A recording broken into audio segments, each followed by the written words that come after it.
Good morning বন্ধুরা, কেমন আছো? আশা করছি সবাই ভালো আছো। আমিও ভালো আছি। ক্যাশ ব্লগে তোমাদের নতুন একটি ভিডিওতে অনেক অনেক স্বাগত। তো দেখছো সকাল হয়ে গেছে, তো আমার বিছানা টিছানা গোছানো হয়ে গেছে। আর এদিকে গিয়েছিলাম কালকে পরশুদিন একটা শ্রাদ্ধ বাড়ির নেমন্তন্ন ছিল, তো সেইখানেই গিয়েছিলাম। ওই জন্য শাড়িটা গুছিয়ে নিচ্ছি, তো ভাঁজ করা হয়নি, বৃষ্টির মধ্যে এসেছিলাম তো ওই জন্য একটু মেলে রেখেছিলাম। ওই জন্য সব গুছিয়ে নিচ্ছি যে সব গুছিয়ে টুছিয়ে নেবো। আর আজকে না মনটা একটু ভালো নেই, কারণ ছেলেটা দুদিন ধরে খুব শরীর খারাপ, এত শরীর খারাপ যাচ্ছে। একবার ডক্টর দেখিয়ে নিয়ে এসেছি, কিন্তু আবার মনে হচ্ছে যেতে হবে। তো যাই হোক, এইসব কাজ বাজ করছি ঠিকই, কিন্তু ছেলেটা থাকছে না, কান্নাকাটি করছে। আর বাচ্চাদের শরীর খারাপ হলে কী বা করবে বলো, মানে কারোর কোলেই থাকছে না। একবার আমার কোলে থাকছে, একবার মার কোলে যাচ্ছে, কিন্তু কারোর কোলেই ঠিকভাবে থাকছে না, কান্নাকাটি করছে। তো এইভাবেই আছে। তো বৃষ্টি বাদলের মধ্যে কিভাবে যে ডাক্তারের কাছে নিয়ে যাব সেটাই ভাবছি। তো আর এই বৃষ্টির মধ্যে না প্যাম্পাস পরিয়ে পরিয়ে রাখতে হচ্ছে। তো আর কি করব, এভাবেই চলতে হবে। বৃষ্টিও কমছে না, মানে হয়তো একটু কমছে আবার হচ্ছে। তো কে কোথা থেকে ভিডিওটা দেখছো আর কোথায় কোথায় বৃষ্টি হচ্ছে অবশ্যই জানিও কমেন্ট করে। তো যাই হোক, দেখি কি করা যায়। তো নিয়ে তো যেতেই হবে, নাহলে এইভাবে তো রাখা যাবে না, ঠান্ডাটা বুকে বসে যাবে। তো দেখো, ওই দেখো এখনও বৃষ্টি পড়ে যাচ্ছে, দেখেছো? কী যে করবো বুঝতে পারছি না। তো সিঁড়িতে বসে বসেই ছেলে জামা কাপড়গুলি ধুয়ে নিচ্ছিলাম। তো কিছু করার নেই, বৃষ্টির মধ্যে তো বাইরে ভিজতে পারবো না, কারণ আর আমি যদি ভিজি না ছেলেটা ঠান্ডা লেগে যাবে। তো এটাই হলো ব্যাপার। তো এখানে বসে বসে ওর জামা কাপড়, ওর বাসন টাসন সব মেজে নিচ্ছি। কিছু করার নেই, মা তো ভিজে ভিজে কাজ করছে। মা বলছে তুই ভিজিস না, তাহলে ছেলেটা ঠান্ডা লেগে যাবে। তো এখানে এই অবধি এইভাবেই চলছে। তো কখন বৃষ্টি কমবে তাও জানি না। আর হচ্ছে তো হচ্ছে মুষলধারে বৃষ্টি হচ্ছে, যখনই আসছে ঝাঁকে ঝাঁকে, মানে আধা ঘন্টা 1 ঘন্টা করে বৃষ্টি হয়ে তারপর যাচ্ছে। তো দেখো ওদিকে আমি জামা কাপড় ধুতে ধুতে দেখি ও উঠেও গেছে।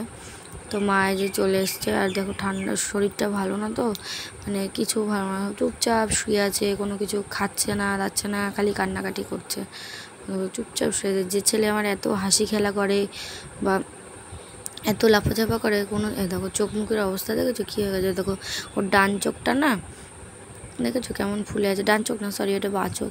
ওর বাঁ চোখটা দেখেছো কেমন হয়ে আছে ঠান্ডায়, মানে বলার মতো না, এত ঠান্ডা লেগেছে। নিতে ও আমার কোলে উঠে বসে আছে। হ্যাঁ দাদান, হ্যাঁ দাদান, হ্যাঁ শোনো দাদান কই, আমার পঙ্কা দাদান কই? তো মা ওদিকে করছিল ছেলেকে আদর, তো আমি এদিকে চলে আসলাম রান্না করতে, কারণ মায়েরও শরীরটা ভালো না, ছেলেরও শরীর ভালো না। তো আজকে আর পড়ছিল খুব মুষলধারে বৃষ্টি। তো ভাবলাম বৃষ্টির দিনে গরম গরম খিচুড়ি করা যাক। তো খিচুড়ি হবে, আর ওদিকে না ছেলের ভাতটা করে নিয়েছি। আর এদিকে এখন করব, আগে হলো ওই বটবটি আর আলুটা ভেজে নেব, তারপরে লাস্টে খিচুড়িটা করব, কারণ গরম গরম খিচুড়িটা খেতে বেশ ভালোই লাগে। তো বটবটি আলুটা ভাজবো। আর এদিকে তোমাদের দাদাভাই বলছে একটু ওটার সাথে ডিমের মামলেট করো। তো ভাবলাম বটবটি আলু ভাজা, ডিমের মামলেট আর সবজি আলু টমেটো আর বেগুন আর বটবটি দিয়ে খিচুড়িটা করব। তো ওই জন্য এদিকে তাড়াতাড়ি খিচুড়িটা করে নিচ্ছি। আর এদিকে মানে একদিকে খিচুড়ি রান্নাবান্না সব বসাচ্ছি, আর এদিকে ছেলের ভাতটা করে নিচ্ছি। এখনও ছেলেকে খাওয়ানো হয়নি, দেখো ছেলের ভাতটা রেডিও হয়ে গেছে, তো ছেলেকে খাওয়াতে হবে। তো এগুলি করে নিয়ে তারপর ছেলেটাকে খাইয়ে তারপর যাবো। তো যাই হোক, ওদিকে ছেলেকে না খাইয়ে এসেছি, খাইয়ে মার কাছে দিয়ে এসেছি, আর ওর বাবাও আছে, দুজনে মিলে ধরতে পারবে। আর এদিকে আমি যে আলু বেগুন বটবটিটা ভেজে নিয়েছি, আর এদিকে দেখো খিচুড়িটা না বসিয়ে দিয়েছি। তো ওদিকে খিচুড়ি হতে হতে এদিকে ডিমের মামলেটটাও করে নিচ্ছি, হয়ে গেলে একসাথে সব খেয়ে নেবো। মামার মেয়েটে সবাই আছে, তো বোনদেরকে আর যেতে দিই, ওরা খিচুড়ি না খুব ভালোবাসে। তো ভাবলাম যাই হোক ওদেরকে একবারে খেতে দিয়েই দিই। তো দেখো গরম গরম খিচুড়ি কেমন হয়েছে জানি না, এখনও খাইনি যেহেতু বলতে পারবো না। তো মামার মেয়েদের আগে দিচ্ছি, বোনদেরকে আচ্ছা তোর আগে খেয়ে বল কেমন হয়েছে, তারপর আমরা খাবো। তো যে ওটা বলছে দিদি অল্প করে দিস, তাই ঠিক আছে। তো তোমার দাদাভাই পরে খাবে, যেহেতু ও সকালে পরোটা খেয়েছে, ওই জন্য ও পরে খাবে বললো। তো আমরা আগে খেয়ে নেবো। তো দেখো বৃষ্টি পড়ছে, তো ওই জন্য বাইরে বাসন টাসন কিচ্ছু মাজতে পারিনি। আর ওইদিকে আমিও খেয়ে নিয়েছি সাথে সাথে, পরে মা আরও খেয়েছে। পরে আর ব্লগ শ্যুট করে নিতে, ছেলেকে নিয়ে একটু শুয়ে পড়েছিলাম। তো দেখো কী বৃষ্টি হচ্ছে দেখেছো, মানে যে সারাদিন, মানে আজ 3 দিন ধরে একভাবে টানা এরকম বৃষ্টি হয়েই যাচ্ছে। তো ঠান্ডা ঠান্ডা ওয়েদার বেশ ভালোই ছিল। আর এই দেখো তোমাদের দাদাভাই না ওই বৃষ্টির মধ্যেই ভিজে ভিজে গেছিলো রানাঘাট। তো ছেলের দুধ স্যারিলাক্স কিচ্ছু ছিল না, তো ওই জন্য মানে ওয়াইপস কিচ্ছু ছিল না, ওই জন্য ওগুলি আনতে গেছিলো। তো আমাদের এই ঘাটি গাছেতে না বন্ধ ছিল, তো ওই জন্য রানাঘাটে চলে গেছিলো, রেনকোট পরেই আনতে চলে গেছিলো। তো এই যে নিয়ে এসছে ছেলের সেরালাক, দুধ আর ওয়াইপসটা। তো ওই যে, তো এখনও 6 মাস, তো 6 মাস না, যেহেতু 7 মাস পূর্ণ হয়ে গেছে, তো ওকে ওয়েটার অ্যাপেলটাই দিই। তো এখনও অন্যটা চালু করে নিয়ে, দুধ হলো ন্যানপ্রো 2টা খাচ্ছে, আর এই যে ওয়াইপসটা দেখেছ, এই দুটোই নিয়ে এসে। তো দেখো ও দেখছে, আবার ওগুলি ধরবে বলে চেষ্টা করছে, তো ধরতে তো পারছে না। তো এই যে দেখো এখনও শরীরটা না ঠিক হয়নি জানো, তো এখনও চোখ দিয়ে না পিছুটি কাটছে, আর হালকা হালকা জল পড়ছে, আর হলো গিয়ে মানে চোখ লাল হয়ে আছে।